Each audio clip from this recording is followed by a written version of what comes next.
Hi, everybody. Welcome to Grab Your Keys. I am super excited to have Andy Dautrich on Grab Your Keys today. He's an expert mortgage person, and I can't wait to have a conversation with you, Andy. How are you? Good. So you thought that this was a ladies only podcast. We've had tons of men on it. Owen's been on it. Tony Jerry's been on it. Jack Daly's been on it. We have tons of men on it. All right. We're super excited that you're on it now. I was going to say, add me to that list. Okay. Yeah, you have a great list of people to be on that list. So, yeah, we have amazing men and women on Grab Your Keys that give little nuggets and tell us exactly how they're so successful. And you are definitely one that has had a great success in the mortgage industry. How did you get into the mortgage business? Real short story. I graduated from Penn State with a degree in exercise physiology because I thought I wanted to be a personal trainer. Found out pretty quickly that you can't really make a whole lot of money doing that, and called my mom one day because she worked at a mortgage company and was just complaining about having no money in my checking account. And she introduced me to the guy that owned the company she worked for, and that was 1996. And here we are. Yeah, that's kind of cool. My son just graduated with his MBA at Penn State, so he's now a Penn State, Lion? Yeah. And I did not understand where the "we are" came from. Oh, I just have been from Pennsylvania my entire life. And truth be told, and I was like, why is it "we are"? And everybody was like, what? And so I realized that you say "we are," right, and then they say Penn State. But I don't think everyone in Pennsylvania knows that. Most people would. Well, maybe not. I don't know. But I mean, it's definitely more familiar if you're either from that area or you're a Penn State fan. But it's also pretty cool to hear it when they say it at the Bryce Jordan Center, or they say it at Rec Hall, or they yell it in Beaver Stadium when you got 100,000 people all screaming the same thing. It's pretty cool. But Alabama had to be the same way, right? Like. Alabama's Roll Tide. Yeah. So we did that. But now with Allison going to Penn State, I'm going to have, we're Roll Tide and we are. And I'm going to have to get used to the lion, which I love the lion, and not the elephant, which I do love the elephant too. So that's a lot of fun. So you went to Penn State, you graduated, Yep. Your mom got mad at you for not having any money.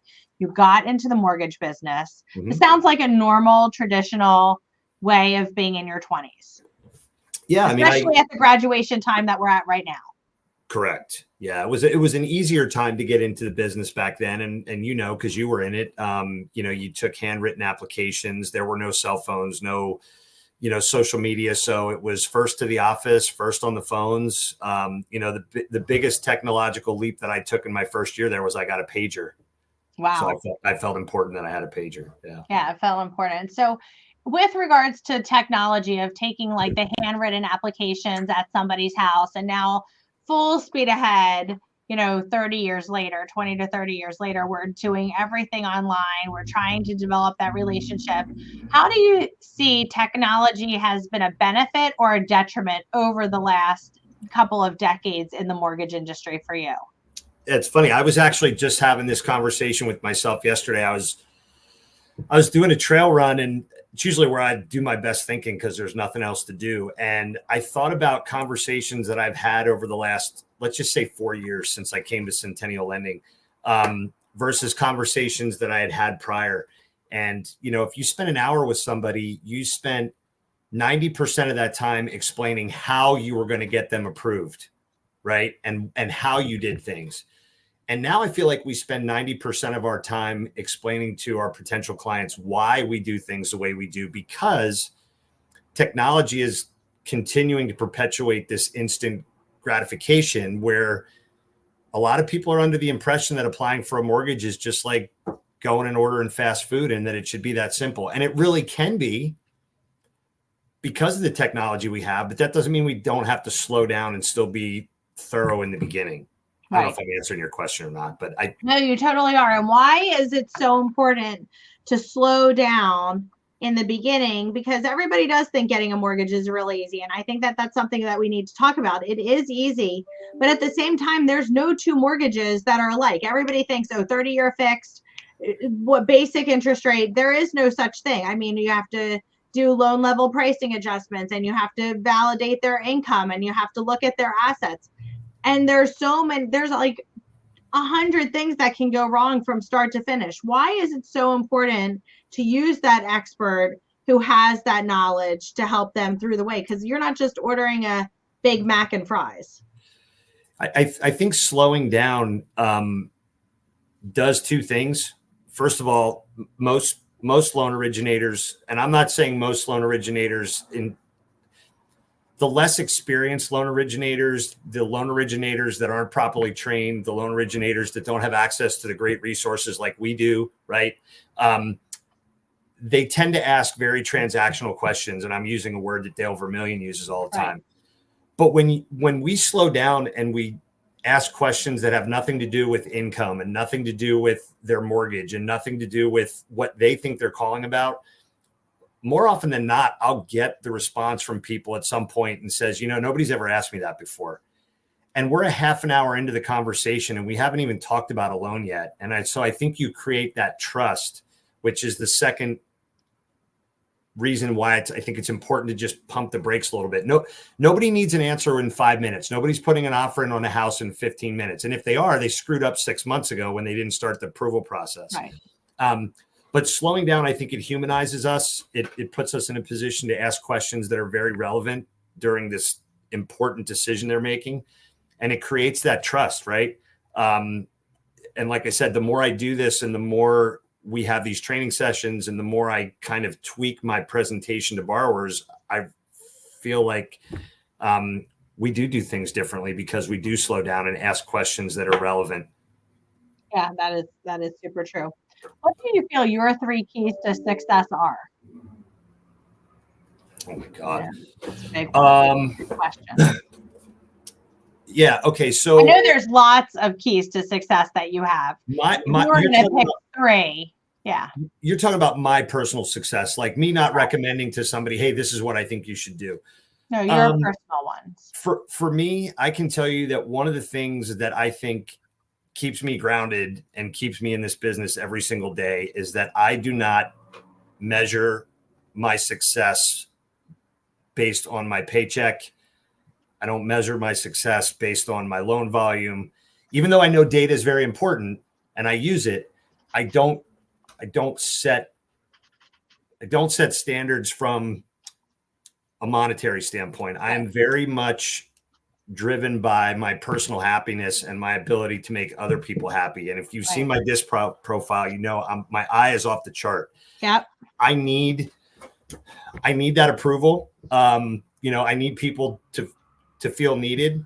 I need to be able to be the problem solver, which is why I think if you look at all the reviews that we have, you'll see that almost every single person in some narrative will say that they felt a very personal connection during the loan process and that our team made their transaction incredibly personal. So that for me is, I have to wake up every morning and put myself in the right mindset. And this job sucks right now. It's still a great job and I can't picture myself doing anything different, but it's tough. It is tough. You get up every morning and you set the wrong goals or you're not in the right mindset, it's going to be a long day. So that I would say is number one. Number 2 is being open to new things, whether it's a new piece of technology or a new, sales approach from, somebody like you. I mean, you and I have had conversations where I've kind of stumbled in the past and I've said, hey, what am I doing wrong? So I think just being open to knowing that it's okay to ask for help from people that may be doing more than you. Right. And maybe even people that are doing less than you, because you can learn something from everybody. So I had to learn over the last 20 years that I have to be open to conversations and new ideas and new techniques, because if you're not, you're really putting yourself in a bubble. The third, what makes me successful? I love what I do. I really do. I love going to settlement. I love going to settlement. I love going over docs with people. I love to see them get the keys. I love to know that they made the right choice with us. And that just kind of perpetuates me back into the first answer that I gave you, which is that I'm not driven by money, but I feel like what drives me brings the money in. Right. Right. So you're a people pleaser who likes to give solutions, who's open to doing new things, which you are totally open to doing new things. And you just love what you do, which is, I think that at the end of the day, if you can say that you've helped people and you love what you do, it's super important to, especially with somebody on the DISC profile that's a high I. Then that might not work with a high D or an S or a C for the DISC, but for a high I, I'm also a very high I. So I'm a people pleaser. I like to have solutions. I don't like to say no. And I love everyone to love me. And you do also love for everyone to love you, which is a great asset to have. And I love that about you. And I love all three of those things. I've always been that way. I just couldn't always allow that part of my personality to flow because I didn't have the support and the team and the systems that I have here. Right. So I can afford to take an hour and a half in the morning to go to a breakfast appointment or drive to Maryland to meet new real estate agents because I'm not worried about my phone blowing up or surprise emails where I need something at the last minute. I have Christy and I have Samantha and I have an underwriting team that's unbelievable. And I know that if I ever have a fire to put out, I can call you. And that hasn't happened in a long time because I feel like right now we're in a position where we're firing on all cylinders. And that puts me in a position where I can be very effective. And my job is to sell, which means I need to be out talking to people. Right. Which is great. But, it's not perfect. Let's say it's not perfect. And over time, we've had to change gears and we've had to be proactive. I said this and I haven't said it in a while, but I think 2 years ago you called and I was like, hey, things are perfect right now, but they've been perfect for a while. I feel like it could be bumpy. And we were going into a bumpy transition. I didn't know it. I probably put it on ourselves because I let it go out into the universe. But, and then what we did was we together, and I think that's super important is to have a great team and, to come up with solutions of how we're going to fix it. And sometimes it's not overnight, but you have to work together to make sure that the systems and processes that you put in place are good with whoever is running the systems and processes. Right. And have trust that those systems and processes are going to be good in good times and in bad. And I think that that's what you've found over the last 4+ years, which I think is great. And that the word that you used at the end of that statement, trust, is really huge. And I believe that everybody that works for CLG and SMP, they're accountable. They're accountable to their job, and that allows people to trust you. And it's a very good place to be in, whether you're originating mortgages or you're, dropping your kid off at daycare or you're going in for surgery. When you trust the people that are involved in the outcome of your life, whether it's financial or whatever, there's peace of mind there and it creates efficiency. Because like I said, the only thing I want to do is talk to people, get them to love us, fill that application out, figure out what kind of loan we're going to do and hand it off to everybody else that does such a great job, so that I can go out and get another one. Yeah. You had said that a couple things that you work with a lot of reviews. Reviews are important to you. Good reviews. And if you ever get a bad review, that you learn so much from a bad review. Sometimes you rarely get them. I don't think I've ever seen one, but, why are reviews so important to you and your team? Well, they're important to me, but I think they should be important to everybody because it's what people use to vet you before they've even picked up the phone to call you. Right. And you and I both know that there's business that's referred to us where we have referral partners that are such strong advocates for us that when somebody says call Sue, those people are picking up the phone and calling you without asking any questions. But there's other people that, maybe they're considering talking to other lenders or they already have, and somebody says, hey, I want you to call Andy. Before they call me or text me, the very first thing they're doing is Googling my name. And if you don't believe me, we all did it. Like I do it 100 times a day. So the reviews are important for us because I think it gives us credibility long before the borrower even picks up the phone. And I just emailed Sherry Jacobson and Samantha yesterday. It actually happened twice. I told them about it once. I had 2 calls back to back from numbers that I didn't recognize. And throughout the course of the conversation, I always like to ask them where they got my number. And they both said the same thing. I was searching for a lender online. Your name popped up. I read the reviews and I couldn't find a bad one. Right. They both said the exact same thing. And we've been working on that for over 3 years now. That's amazing. Yeah. Amazing. And I think that what you just said, we've been working on it for over 3 years. It's the consistency.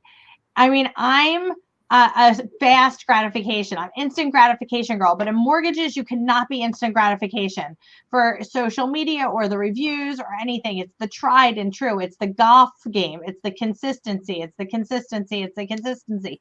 And not for a month, not for a year, but for a long time. Yeah.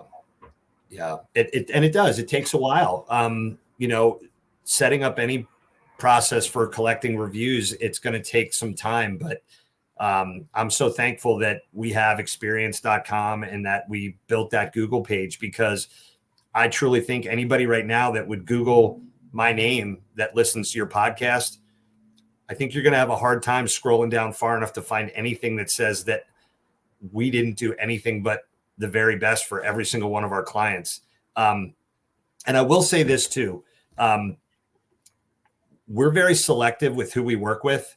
And I don't mean that in a condescending way, but we let our referral partners and the clients that they refer to us know right up front that if there's not a fit and we both have the decision to make that choice to walk away, that it's okay.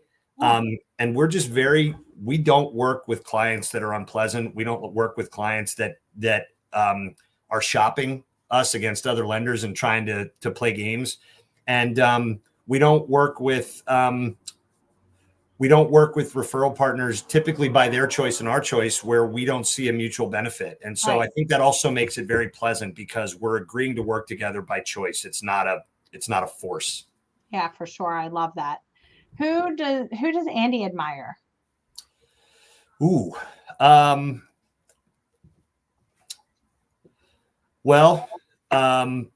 I have to say that I admire anyone that struggles to get out of bed every morning, whether it's this profession or it's a high school student, or anybody that feels like they can't do it, but they do it every day anyway. Yeah. I admire winners, and I don't necessarily know that I can name names because winners know who they are. Yeah. But I like people that are fighters, and I like people that are problem solvers. I like people that have positive energy. I don't want to listen to you complain.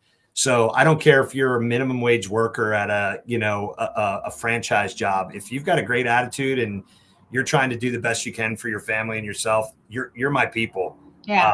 If you're making $1 million a year and you're a total whatever, I don't want to know you because it just sucks the energy out of me, and I don't want to be around that. For sure. Yeah, I love that. You do always have a positive outlook, and I think that the people that you surround yourself with, you can feel people's energy, and I love that positive energy that people have. And when you are with negative energy, it like takes it right out of you. You find yourself being exhausted. And it is really important to surround yourself with people who are like-minded people who have the same energy as you. If you were in any other profession besides mortgage, what would you be doing? I would be a professional race car driver. Really? I love speed. I can picture myself doing it. I always knew that if I had disposable income, that it didn't matter what I spent every weekend. Formula One race car driver, like professional race car driver like that, or what? Anything that goes fast and makes turns. I'm not really crazy about drag racing, although I know a lot of people are into that. But if I had a dream job where I could just get up every morning and do something, I would probably race a car. That's cool. Yeah. What kind of car? I was a big NASCAR fan growing up. Up until Dale Earnhardt died, and then I kind of lost interest in it a little bit. But we'd been to a bunch of different tracks. I had actually driven a NASCAR at Pocono, which was really cool. Cool. My wife and my boys got me a race car, like a sports car racing program at Pocono for Father's Day one year. So probably NASCAR, just because I'm familiar with that racing the most. But those F1 cars, those Formula One, that's like driving a fighter jet. Like that's a whole different level of talent that I have. I could barely drive a NASCAR, I bet, but I would try. Yeah. What's in the future for Andy Dautrich? A lot more loans. I'm focused right now, and she knows this, but I'm focused on helping Samantha advance her career. Right. And I don't know if you pay attention to her volume, but she's starting to bring in some more loans, which is super exciting. I don't see myself getting out of this business anytime soon. I always say we get paid from the neck up.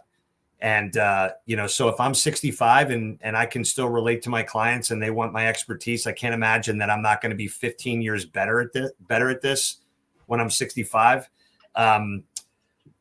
We have a son leaving for college in August, so that means we'll be just about empty nesters. Owen's still in Korea. CJ's working hard, and sometimes he's home, sometimes he's not. So planning on getting back to doing some of the things that I used to do personally before the boys got into sports. I love to fly fish, doing some more things with Jocelyn that we're going to have some time with, but building my business, hoping to build Samantha's business, and who knows, maybe even some more. I feel like the last 12 months, I planted so many seeds with so many realtors that I identified as a result of going to Tony Jerry's training. One of the first things I wrote on that stupid little card that I still have in my wallet is start attracting the right relationships. And since I wrote that down, and since I started identifying the amount of energy I was wasting on people that didn't want to talk to me, it's crazy how all these relationships are flourishing now. So I'm really looking forward to the next 2 to 5 years and where these relationships go, as hopefully we can,